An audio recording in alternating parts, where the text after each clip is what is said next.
Hi friends, எப்படி இருக்கீங்க? நல்லா இருக்கீங்களா? இன்றைக்கி வீடியோவில் என்ன பார்க்க போகிறோன்னா பாசுந்தி. இதில் வித்தியாசமாலாம் நினைக்காதீங்க. பாலில் செய்கிற ஒரு பொருள், இனிப்பு.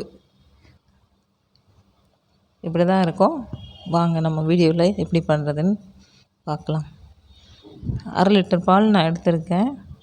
இதை நல்லா சுண்ட காய்ச்சி 1/2 லிட்டரை 1/4 லிட்டருக்கு கொண்டு வந்துடுங்க. இப்போ காய்ச்சிடுவோம்.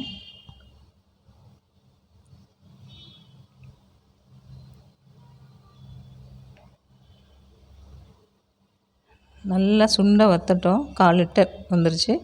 இப்போ சீனி 2 டீஸ்பூன் போட்டுடலாம். சீனி நான் ஏன் கம்மியாக போடுறேன்னா, மில்க் மெய்ட் நான் ஆட் பண்ண போகிறேன், அதனால்.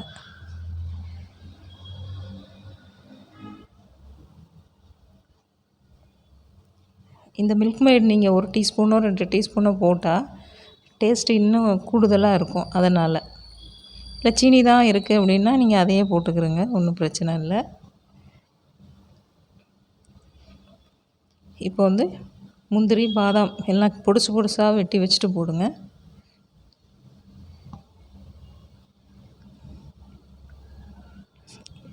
இதை நல்லா நீங்கள் கிண்டிகிட்டே இருக்கணும். இப்போ கொஞ்சமாக ஏலக்காய் பவுடர் இதையும் சேர்த்து நல்லா இந்த ஓரத்தில் உள்ளதெல்லாம் பிடிக்காமல் எடுத்துருங்க. இப்படி பாருங்கள், திக்னஸ் உங்களுக்கே தெரியும். பாருங்கள், 1/2 லிட்டர் 1/4 லிட்டர் ஆச்சு. இப்போ நான் 100 mlக்கு தான் அதை கொண்டு வந்திருக்கேன்.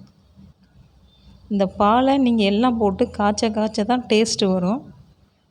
அதனால் இந்த மாதிரி பாருங்கள் எவ்வளோ திக்காக ஆயிடுச்சுன்னு. இவ்வளோ தான். இதுதான் பாசுந்தி, வேறு எதுவும் இல்லை. ரெடி ஆயிடுச்சு. இதை பாருங்கள், இதுதான் டேஸ்ட்டு. நல்ல டேஸ்ட்டாக இருக்கும். நீங்களும் வீட்டில் ஒரு முறை ட்ரை பண்ணி பார்த்துட்டு எப்படி இருக்குன்னு சொல்லுங்கள்.